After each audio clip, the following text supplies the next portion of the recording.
Alright, folks, we're back, and you're gonna see a very strangely poised zombie grub as she is sprawled out with her kitty cat during the break. Some of you might wonder, like, what goes on behind the scenes? Like, what happens during the commercial break that we don't get to see? And frankly, it's usually one of us going to the bathroom and the other cuddling up with their animal, and the zombie grub's gotten super comfy. So, good luck casting this game from that position. Oh, it's gonna happen. I mean, at least I can hear you. That's good. So you're not like talking away from the microphone. Yeah, probably a little bit better. I mean, I can barely see the action, and I can't use a keyboard at all. But well, you I got this. Camera on mine at least. Okay. So let's talk about what's happened because we did miss the first couple of games here. It's tied up now 1-1, which is impressive to me because I don't know a lot about this guy, but he's keeping toe-to-toe to Nerchio. In the bottom right, it's BlueCheese. Or fromage bleu. Good one. In the top left, as the red Zerg, he is Nerchio. And to talk a little bit about sponsorship-related things, not Ting, surprisingly. I know. Rifkin, are you done shelling out yet? Now, someone in the chat was asking, we haven't been sponsored by G2A since November. We've ended that partnership, and that was our choice to not renew when they presented us the new contract. It kind of sucked losing the money, but honestly, we've had so much feedback from our fans. We just want to make you guys happy, and I really, truly thought that the cheap games and the free games that were given away with them, I think some people really did enjoy that, but overall, people seem to be pretty, I guess, receptive of us parting ways with them, and it does put a clean slate on our part. We've actually completely cleared out most of our official sponsorships. We're right now only officially sponsored by Corsair. But Ting, for example, sponsors this tournament and kind of sponsor us in a small way in the background. It's not the same, obviously, but it is something where they're very supportive of everything we do, and they want to make sure that there's cool events going on for StarCraft, etc. Yeah. Oh boy. I will note, though, things like Etchy Boy and Yord, like, these are still partnerships we have in the background and deals that still go on. Like, if you go to woodwatches.com/base, you'll still see that counter for money, and we try to get more events going with them, hopefully in the future for the Valentine's Day sales and all that. But, yeah, right now, officially, Corsair is our only sponsor. Right. Okay, so 2-1-1 is on the way for BlueCheese. As I said, nope. Bad cat. I don't remember you saying nope. Really? Say it a lot to Apollo. Oh, he's in that mood. Hold on. Okay, well, while she deals with the cat, quick thank you to I'm WebOn for the Twitch Prime sub. Glad to have you on board. Today's been a pretty sub-heavy day, not to mention the generosity of donations and bits. So thank you guys. You all make me and Zombie Grub very happy. But Link comes across the map for Nerchio, and he's going to pretty easily scout this. It's kind of annoying because ignoring the Reaper going across the map, the early pool for the two links dynamic of this, Abyssal Reef just has two openings to your natural. It's actually not fun nor easy probably to secure this base. Yeah, it's a little annoying, but it's really not that big of a wall even with two openings, because the other openings I think it's just two supply depots, but it's an SUV, floaty bits. But I was trying to say before Apollo started eating the mic cable is that BlueCheese we have cast him for. I don't remember where, but he was an impressively solid Terran. His micro wasn't amazing, his macro wasn't amazing, his decision making wasn't amazing, but it was all solid. So we see a lot of untapped potential in foreigner Terrans, and it seems to be because they have the APM and the micro, but they just don't have decision making or they're start banking 1,000 minerals or something. Like Euthermal, that's I think what Euthermal started off as. Rip. But BlueCheese is actually just solid all around, and it's just about gaining I guess skill here and there. So, but he's 1-1. Nerchio isn't the biggest surprise, but I still think it's very impressive. Yeah, I'm really sad we're actually not going to see Euthermal in Season 3 Ting, unless he gets through the wildcard qualifiers, I guess. We still have 2 wildcard qualifiers left, but that's actually a little bit sad to think about. Yeah. I just haven't seen Euthermal at all recently. Oh, maybe he's having one of those breaks from the game. I mean, most pros actually take breaks from the game without announcing it. Like, not everyone feels the need to announce they're retiring every 3 months, but one of those breaks can actually be really refreshing. And you see a lot of players like Snoot actually come out better every time they take a break. So maybe that's what he's doing. I'm hoping that's all he's doing at least. Sure. Not playing that damn Overwatch. Yeah. Apparently, BlueCheese is Slovakian. Are we casting another Slovakian? I feel like we were casting someone else, but that might have been... Oh, it could have been yesterday. It was Korea. Anyway. Maybe we cast BlueCheese before, like in the past week, and I just don't remember it. Are you thinking of that PTAC kid? No, he's Croatian. Never mind. No, he's Croatian. No, it was definitely an online cast, because someone in chat brought up that it was a Slovakian.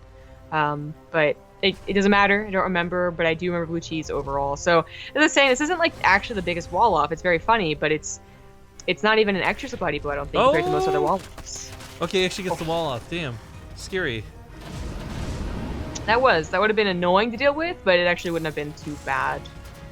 His army was still around.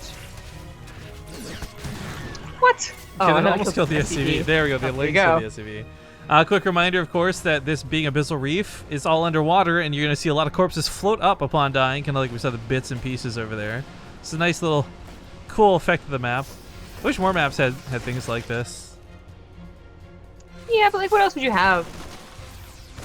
I don't know, lava map, maybe people melt upon death or something. I don't know. Can't think. I'm not creative. It's not my job to do this, okay? This Stim Marine group actually gets a lot of damage done. They push back those roaches immediately, and Nerchio's feeling a little bit of heat in this third. This is like, it was borderline game ending had he pounced on these units over here, but he's pouncing now, so maybe still. No, the medevac's all done, but that was a ton of damage. And absolutely. That's really not supposed to happen. I mean, Nerchio saved his drone, sure, but just had made a ton more roaches than he was supposed to. Yeah, I mean, if he had more roaches than what was left, he could go for a big counterattack. And considering BlueCheese doesn't have much at home, it might be damage, but Nerchio just going to stay at home to defend. Yeah,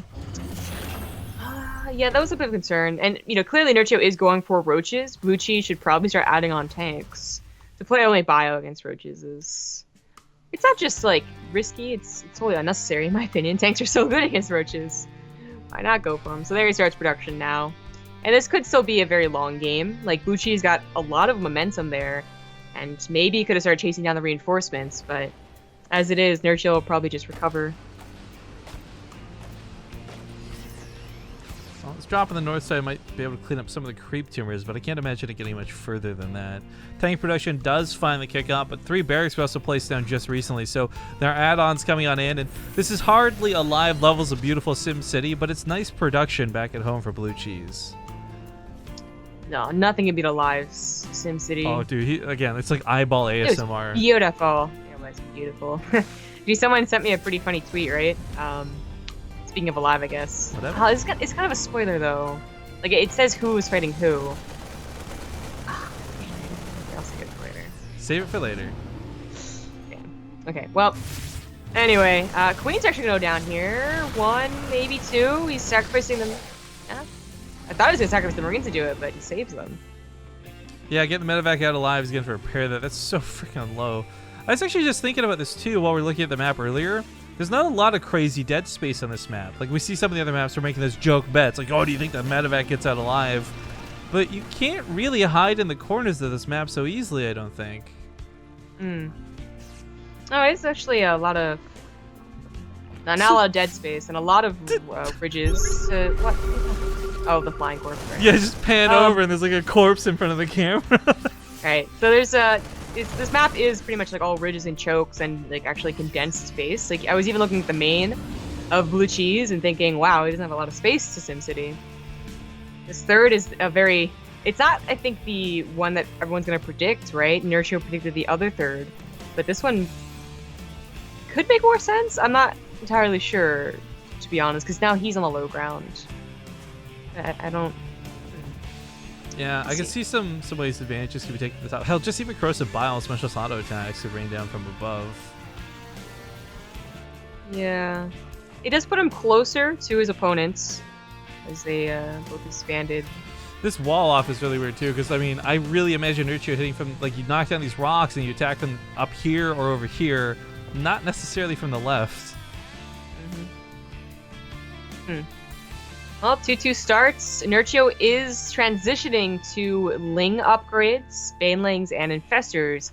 That hive, I believe, was scouted by the drop in the main base. Didn't get too much done besides that. But that was still a very important scout. So, I'm gonna push out. we haven't actually seen too much Hive play out of Nerchio today, but Ultras are, of course, something you can always keep in mind when dealing with Terran. Those tanks, though, this is a big pretty push. good on this map. Like, he's not going to have 2-2, but his tank positioning should be pretty good. As I was just talking about, there's a lot of ridges and chokes. They're not sieged up. Only one was. The siege up is still questionable. It's in range of okay. a lot of auto attacks. They trade out well before going down, though. Nerchio getting stemmed on. What's going on here?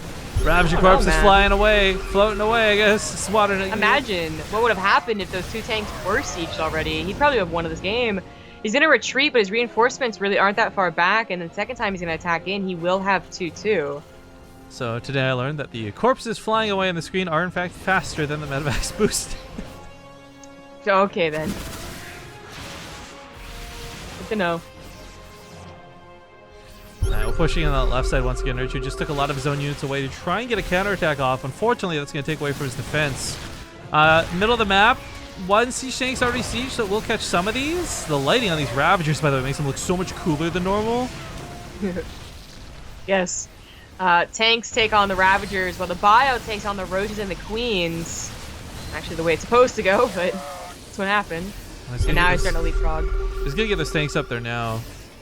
This is a lot of injured units that won't get healed up by medevacs, like tanks, medevacs all really low, but Nerchio's not quite broken. BlueCheese, he does have more army supply. Fungal Growth hits some of this, so he's going to guarantee a tank kill. That's nice. Right side's got those Ravagers coming in from the backside, but I don't know if he's got vision on these tanks just yet. So gets a little bit close, hits that ramp, takes out one of the tanks, but the Roaches are still struggling to deal with the Marauders, not just the tanks. He could maybe grab some of the Ravagers on the Oh way no, out, no, he's got to move those medevacs. Oh geez. my lordy lord. Oh, wow. BlueCheese is running out of steam. That second attack was not as good as it was supposed to look with 2-2. Nerchio had recovered and is now on his way to adrenal glands and Ultras. Now, Ultras might still be tricky to use in this map. Again, if he was introducing tanks, and now he's reaching 2 at a time, they go through a choke, they're also going to get slaughtered. But BlueCheese has to get to a higher tank count. He's back down to 0. Yeah, first off, I'm really impressed by a couple of the attacks out of BlueCheese. They got some good damage done, but it doesn't feel like the follow-ups there the same way. Here's those Roaches just kind of preying on the SCVs. Corpses flying off to space. I think I was doing flips. That was so cool. Bye. It's apparently dying turns you into like a ghost gymnastic guy. Ghost gym. Corpse gymnastics. A whole new weekend at Bernie's. Got sunglasses on the SCVs, floating away. Oh, 2 medevacs go down along with a chunk of bio, not a bad fungal at all right there, and he needs tanks, I think. While this goes on, 2 big things are happening. First off, Nerchio's moving towards Ultras. Secondly, he's broken the defense on the front lines. Although it looks like Liberators are going to hold. Yeah, so maybe not. Close. Master Player in the tank. He will save his base, but he still lost a lot of mining time, and his main push was pushed back. Yeah, and just going back to the Ultras for a moment, there's been decent Marauder production, and I love the idea that tanks have been out at this point, but I mean, the Ultras are going to be what keeps the Ravagers alive to push. Every time Nerchio's been fighting right now, Ravagers and Roaches get picked off immediately.